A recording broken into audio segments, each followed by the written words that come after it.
क्या वो बांग्लादेशी थे? माझी समाज के लोगों के वोट कट गए, पासवान समाज के लोगों के वोट कट गए। क्या वो घुसपैठिए थे? क्या वो बांग्लादेशी और रोहिंग्या हैं?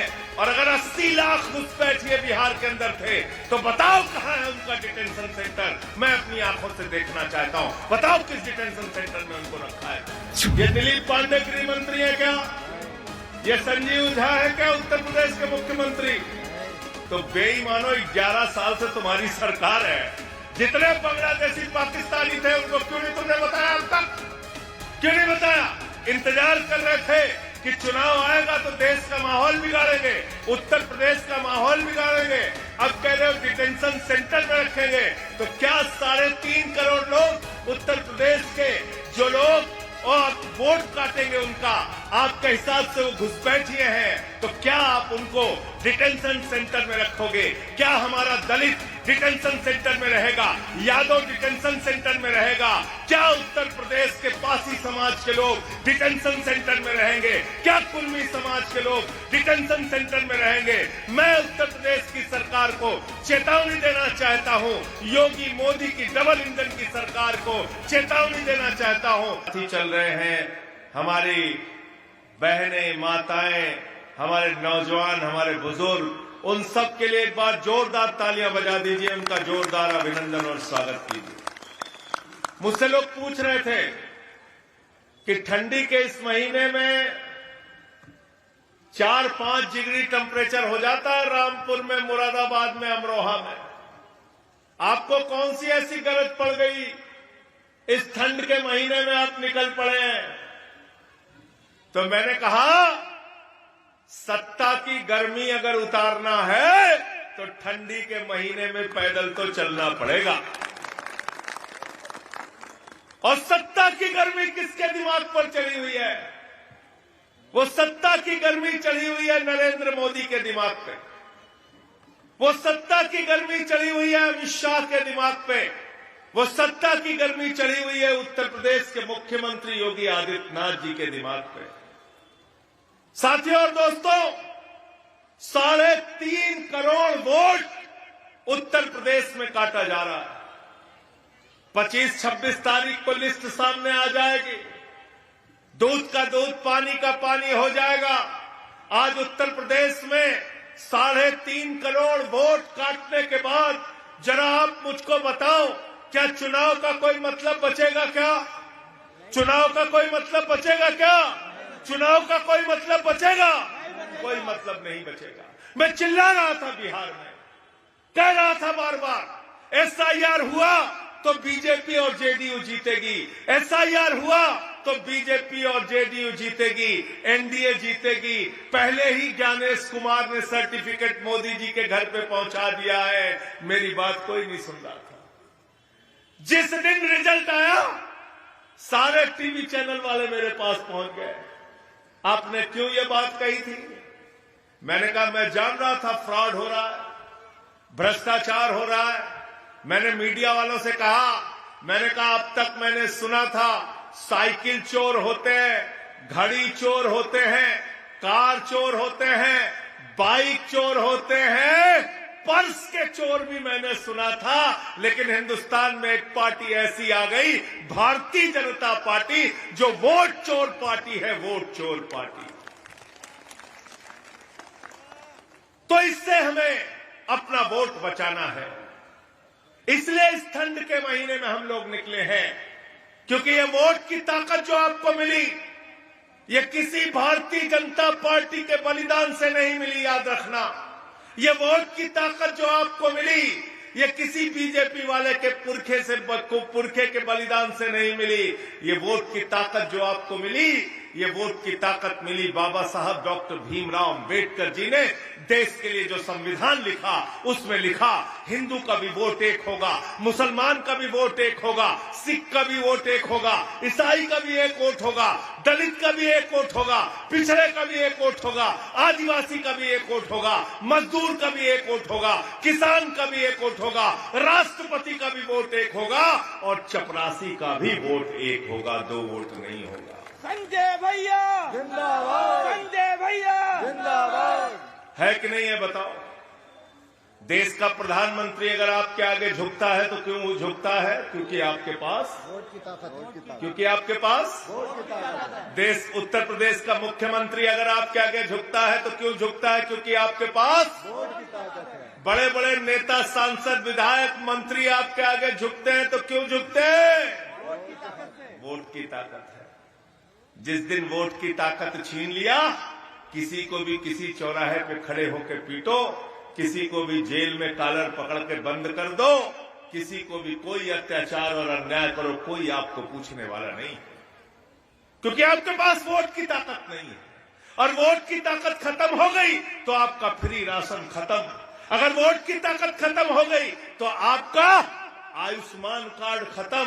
अरे वोट ही नहीं तो किस बात का आयुष्मान, किस बात का राशन, किस बात का ईडब्ल्यूएस का सर्टिफिकेट, किस बात का निवास प्रमाण पत्र, किस बात का पीएम आवास योजना का लाभ? अरे वोट काटेंगे तो सब कुछ आपका कट जाएगा। और मुख्यमंत्री योगी आदित्यनाथ ने तो एक हाथ और आगे बढ़कर कह दिया, मोदी जी तो एक हाथ और आगे बढ़कर कह रहे हैं, मोदी जी ने बयान दिया, इस देश में घुसपैठियों का वोट काटा जाएगा। क्या बोला मोदी जी ने? क्या बोला? घुसपैठियों का वोट काटा जाएगा। अमित शाह बहुत गर्मी में बोला संसद के अंदर, क्या चाहते हो? घुसपैठियों का वोट रहे इस देश में? मैंने पलट के पूछा, 80 लाख वोट तुम लोगों ने काटा बेईमानों बिहार के अंदर, बताओ कितने घुसपैठिए थे? क्या 80 लाख घुसपैठिए बिहार में थे? अगर 80 लाख घुसपैठिए बिहार में थे तो किस बात के तुम गृह मंत्री हो? किस बात के मोदी जी प्रधानमंत्री हैं? पहले अपना इस्तीफा देश के सामने दो, तुमको पद पर रहने का अधिकार नहीं है। कौन हो तुम लोग? बताओ जरा। संजय भैया जिंदाबाद जिंदाबाद जिंदाबाद। एक झा साहब बिहार में आईएएस थे, पूरी जिंदगी उन्होंने आईएएस के रूप में नौकरी की। उनकी पत्नी भी अधिकारी थी, दो के दोनों नाम काट दिए। क्या वो घुसपैठिए थे? क्या वो बांग्लादेशी थे? यादवों के वोट कट गए, क्या वो बांग्लादेशी थे? दलितों के वोट कट गए, क्या वो बांग्लादेशी थे? माझी समाज के लोगों के वोट कट गए, पासवान समाज के लोगों के वोट कट गए, क्या वो घुसपैठिए थे? क्या वो बांग्लादेशी और रोहिंग्या हैं? और अगर 80 लाख घुसपैठिए बिहार के अंदर थे तो बताओ कहां है उनका डिटेंशन सेंटर? मैं अपनी आंखों से देखना चाहता हूं। बताओ किस डिटेंशन सेंटर में उनको रखा है तुमने? झूठी बातें करते हो आप लोग, देश में माहौल बिगाड़ने का काम करते हो। मैं बताता हूं बिहार में कितने घुसपैठिए आए थे, और इसको नोट करके जाकर पूछना बीजेपी वालों से। और चुनाव आयोग का कोई अधिकारी आए तो उससे भी पूछना, बोलना कि संजय सिंह बता के गए थे पाकबाड़ा में। पूरे बिहार में एसआईआर चलाया, 8 करोड़ जनता को परेशान किया, और कुल वहां पर मिले 315 बांग्लादेशी, 315 विदेशी नागरिक, बांग्लादेशी नहीं, 315 विदेशी नागरिक। उसमें मुसलमान कितने थे? मुसलमान कितने थे? 78। मुसलमान कितने थे? बाकी कितने थे? नेपाल के हिंदू। तो तुमने पूरे प्रदेश को, पूरे देश का माहौल खराब किया, और मात्र मिले 315 विदेशी नागरिक। और ये कैसा घुसपैठिया है भाई, कैसा घुसपैठिया है? डॉक्टर नीरज जी बैठे हुए हैं हमारे दूसरी आजादी वाले पीछे, खड़े हो जाइए आप। ये कैसा घुसपैठिया है? जहां जहां चुनाव होता है वही घुसपैठिया जाता है।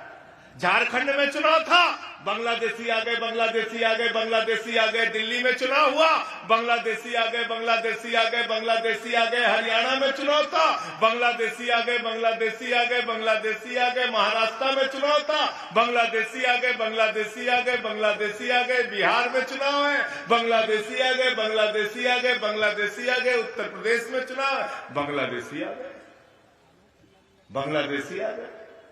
ये कैसा बांग्लादेशी है? सिर्फ चुनाव में आता है, सिर्फ चुनाव में, न चुनाव के पहले न चुनाव के बाद। जैसे चुनाव आता है बांग्लादेशी आ जाता है, बांग्लादेशी आ जाता है। 11 साल से इस देश में कौन प्रधानमंत्री है? सबाजीत सिंह है क्या प्रधानमंत्री? नहीं। ये दिलीप पांडे गृह मंत्री है क्या? ये संजीव झा है क्या उत्तर प्रदेश के मुख्यमंत्री? तो बेईमानो 11 साल से तुम्हारी सरकार है। जितने बांग्लादेशी पाकिस्तानी थे उनको क्यों नहीं तुमने बताया अब तक? क्यों नहीं बताया? इंतजार कर रहे थे कि चुनाव आएगा तो देश का माहौल बिगाड़ेंगे, उत्तर प्रदेश का माहौल बिगाड़ेंगे। अब कह रहे हो डिटेंशन सेंटर में रखेंगे। तो क्या 3.5 करोड़ लोग उत्तर प्रदेश के जो लोग और वोट काटेंगे उनका आपके हिसाब से वो घुसपैठिए हैं, तो क्या आप उनको डिटेंशन सेंटर में रखोगे? क्या हमारा दलित डिटेंशन सेंटर में रहेगा? यादव डिटेंशन सेंटर में रहेगा? क्या उत्तर प्रदेश के पासी समाज के लोग डिटेंशन सेंटर में रहेंगे? क्या कुर्मी समाज के लोग डिटेंशन सेंटर में रहेंगे? मैं उत्तर प्रदेश की सरकार को चेतावनी देना चाहता हूं, योगी मोदी की डबल इंजन की सरकार को चेतावनी देना चाहता हूं। इन 3.5 करोड़ लोगों में से किसी भी लोगों को गलत ढंग से अगर डिटेंशन सेंटर में रखने का काम किया तो उसकी ईंट तोड़कर उस डिटेंशन सेंटर को खत्म कर दिया जाएगा। मैं आपसे कहना चाहता हूं। संजय भैया जिंदाबाद, आम आदमी पार्टी जिंदाबाद। अजब सनक सवार है तुम्हारे ऊपर, अजब सनक सवार है। हमारे बच्चों के लिए स्कूल मांगते हैं, स्कूल नहीं, मिड डे मील में नमक रोटी खाने को देते हो, अस्पताल में मोमबत्ती में ऑपरेशन होता है। उत्तर प्रदेश के अंदर सड़कों का निर्माण करने के लिए पैसा नहीं।